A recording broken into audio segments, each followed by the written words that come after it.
Look here. Here is another point for you. Father to son. A father just going to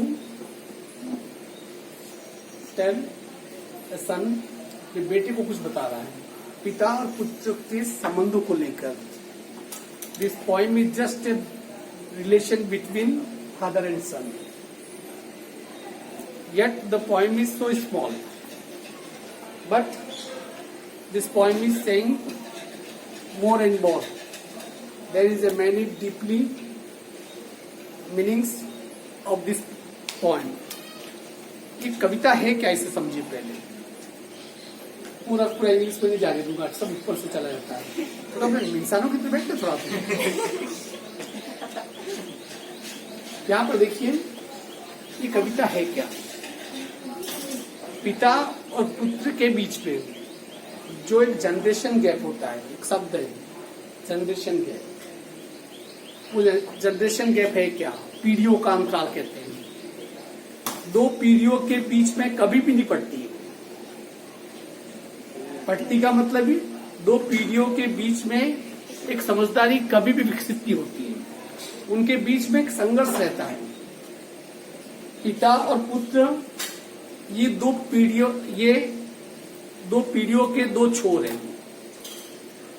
एक सिरे पर, एक छोर पे बाप बैठा हुआ है तो दूसरे सिरे पे बेटा है, और उनके बीच में एक पसरा हुआ सालों का अंतराल है.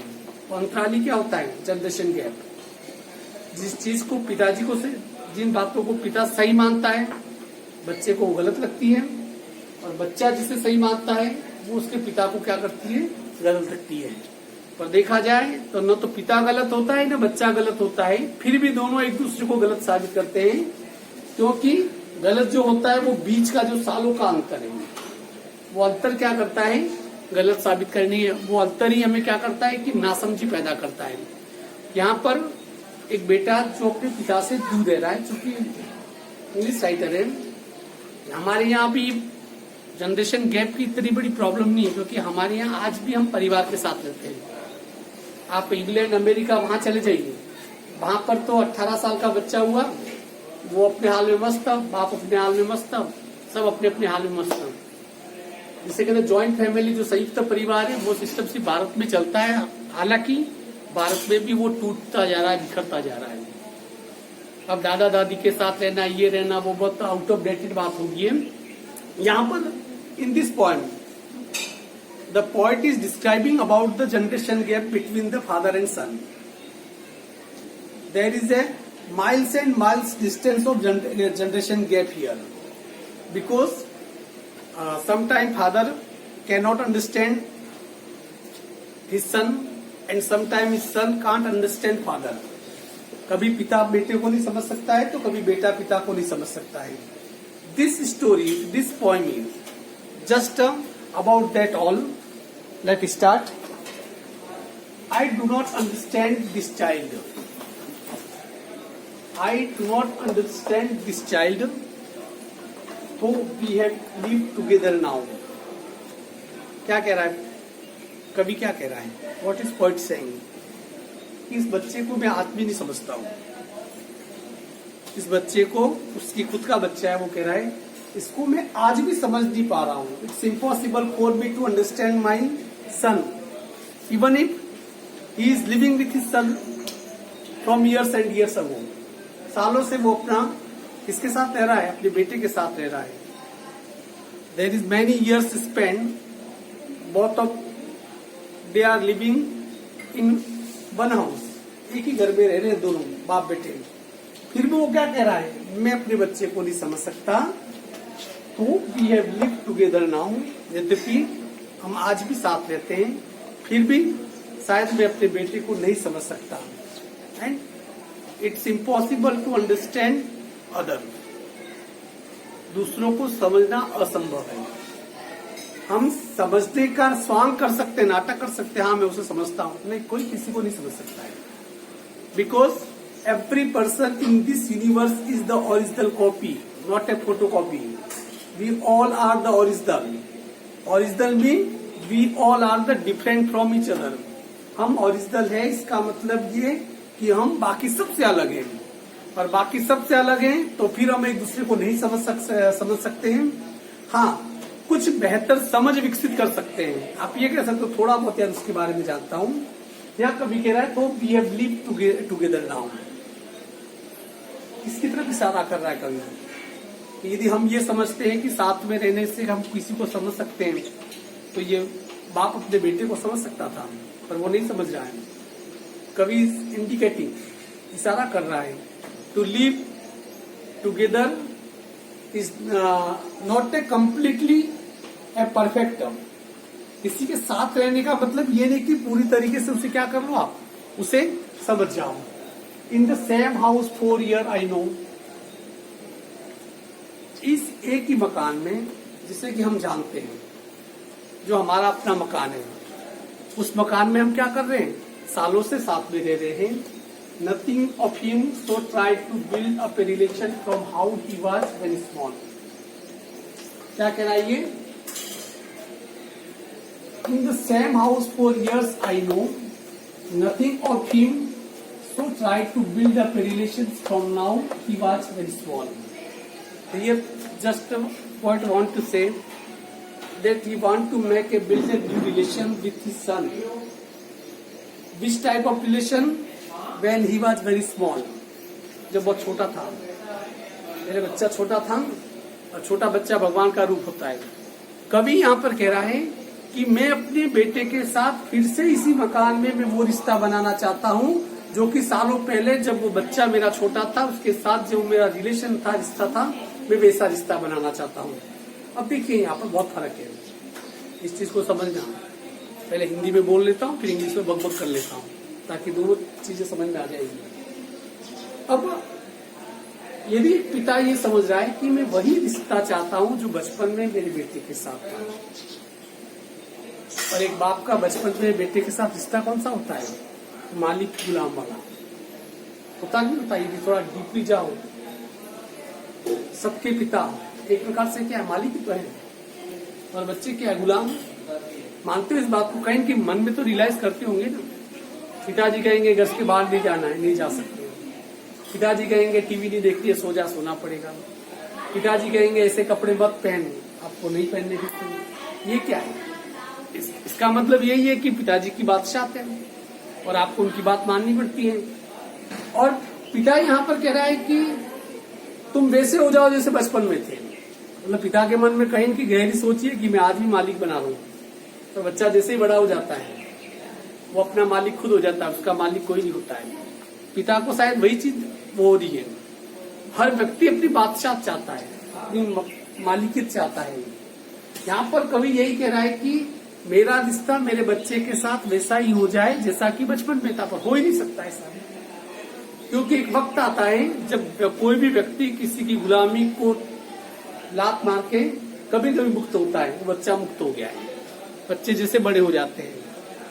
यदि आप अपने बच्चे के साथ वही रिश्ता रखना चाहते, यदि कोई पिता अपने बच्चे के साथ वही रिश्ता रखना चाहता है जो कि बचपन में था, तो उसे अपने अंदर बदलाव लाना होगा। पहले वो उस बच्चे का मालिक था, पर जैसे जैसे बच्चा बड़ा हो जाएगा पर उसे अपने साथ रखना है, तो अब आपको मालिक की जगह उसका क्या बनना पड़ेगा, दोस्त बनना पड़ेगा। इसीलिए तो कहते हैं कि जब पिता के जूते बेटे के पाँव में आने लग जाए, समझ लो कि दोनों क्या हो गए, दोस्त बन गए। अभी एक सब टीवी पे एक नया धारावाहिक भी चालू हुआ है, आपको देखा होगा इसके बारे में। हाँ, कुछ लोगों ने गर्दन हिला दी टीवी देखने के लिए पैदा हुए। तो यहाँ पर अर्थात कि आपको यदि वो रिश्ता बनाना है तो आपको क्या करना पड़ेगा, you have to be friend with your son. तुम्हें अपने बेटे के साथ क्या होना पड़ेगा, दोस्त होना पड़ेगा। उस रिश्तों को वापस लाना चाहता है कौन, कवि। Yet I have killed the seed I spent or sown it where the land is his and none of mine. अब यहाँ पर क्या कह रहा है कवि, देखिए। Yet I have killed the seed I spent or sown, परंतु मैंने उस बीज का ही कत्ल कर दिया जो मैंने कभी बोया था। अब यहाँ पर देखिए क्या कह रहा है कवि, यहाँ पर सॉन का मतलब खेतों में जो बीज बोते हैं उससे क्या कहते हैं, सॉन कहते हैं।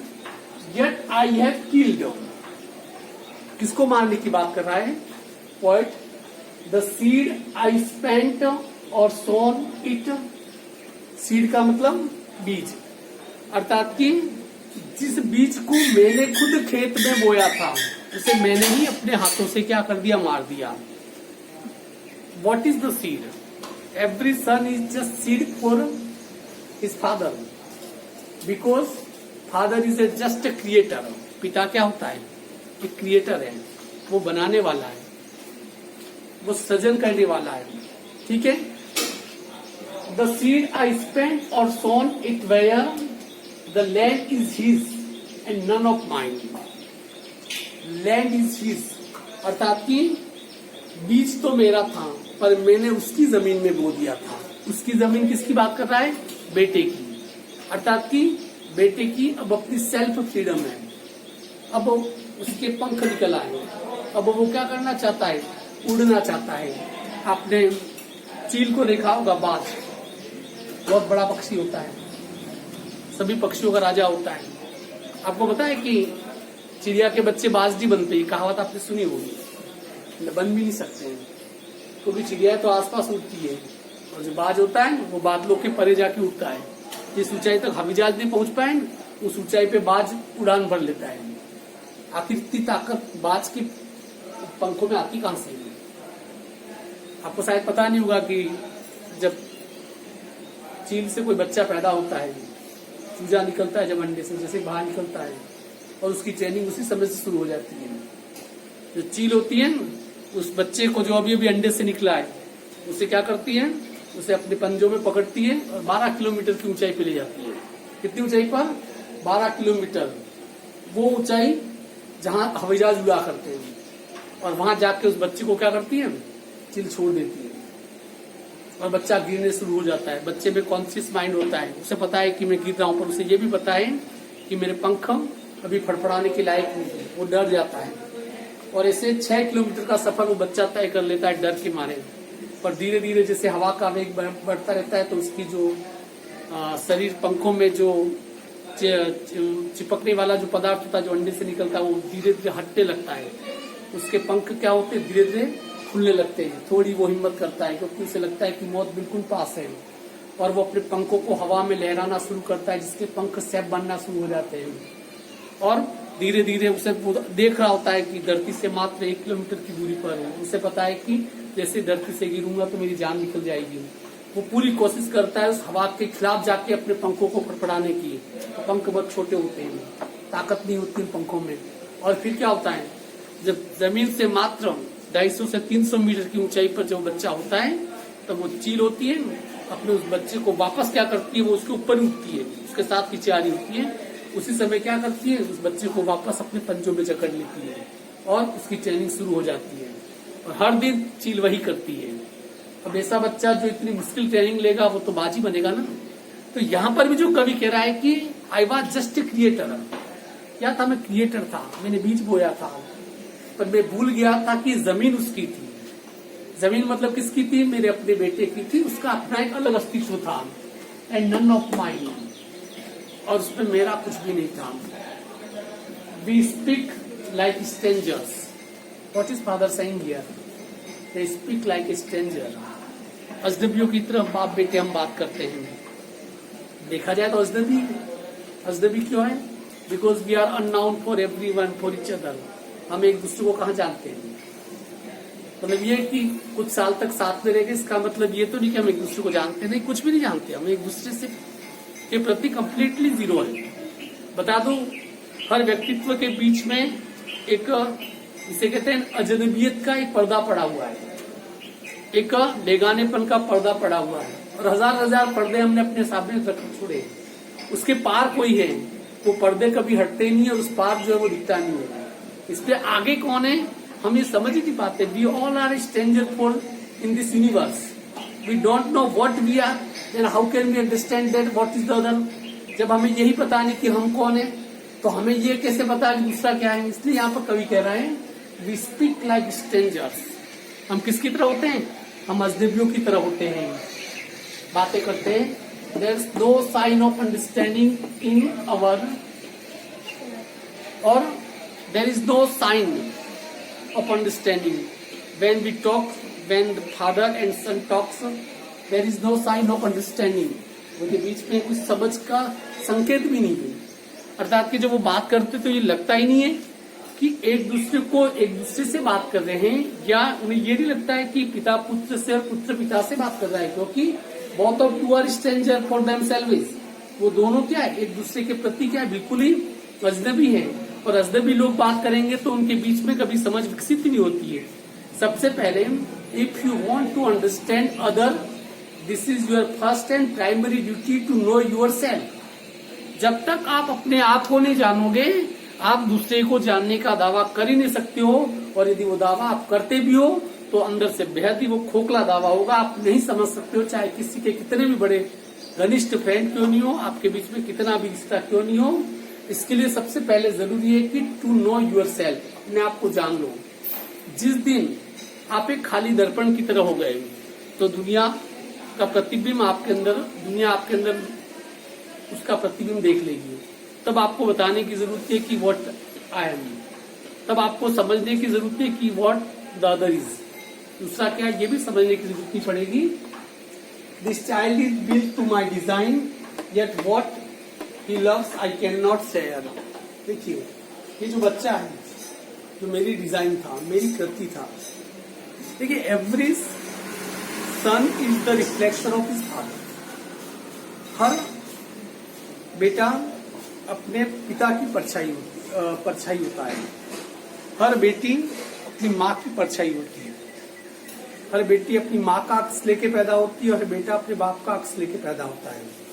Because the father and mother is just a creator, वो बनाने वाले। ये यहाँ पर दुख के साथ पिता क्या कह रहा है, this child is built to my design, अर्थात कि ये मेरे हिसाब से, मेरी डिजाइन के हिसाब से मेरे बेटे का जन्म हुआ था, और मैंने मेरे बेटे को वो बनाने की कोशिश की, विच आई थिंक, जो कि मैंने क्या किया था, सोचा था।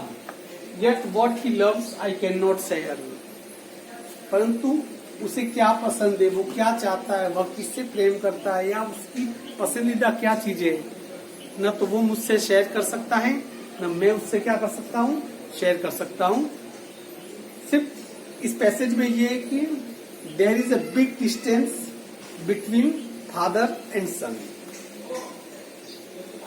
इन one end, the starting end, father is standing, and last end his son is standing. एक छोर पे कौन खड़ा है, पिता खड़ा है, और दूसरे छोर पे कौन खड़ा है, उसका बेटा खड़ा है, और इन दोनों छोर के बीच में सालों का गैप है, वर्षों का गैप है। There is a gap of years and years, days and days, hours and hours, और ये जो गैप है, that gap is the generation gap. इस जनरेशन गैप को, if we want to recover the generation gap, यदि हम इस generation gap को कम करना है तो दोनों तरफ से हम दोनों को हाथ बढ़ाने पड़ेंगे।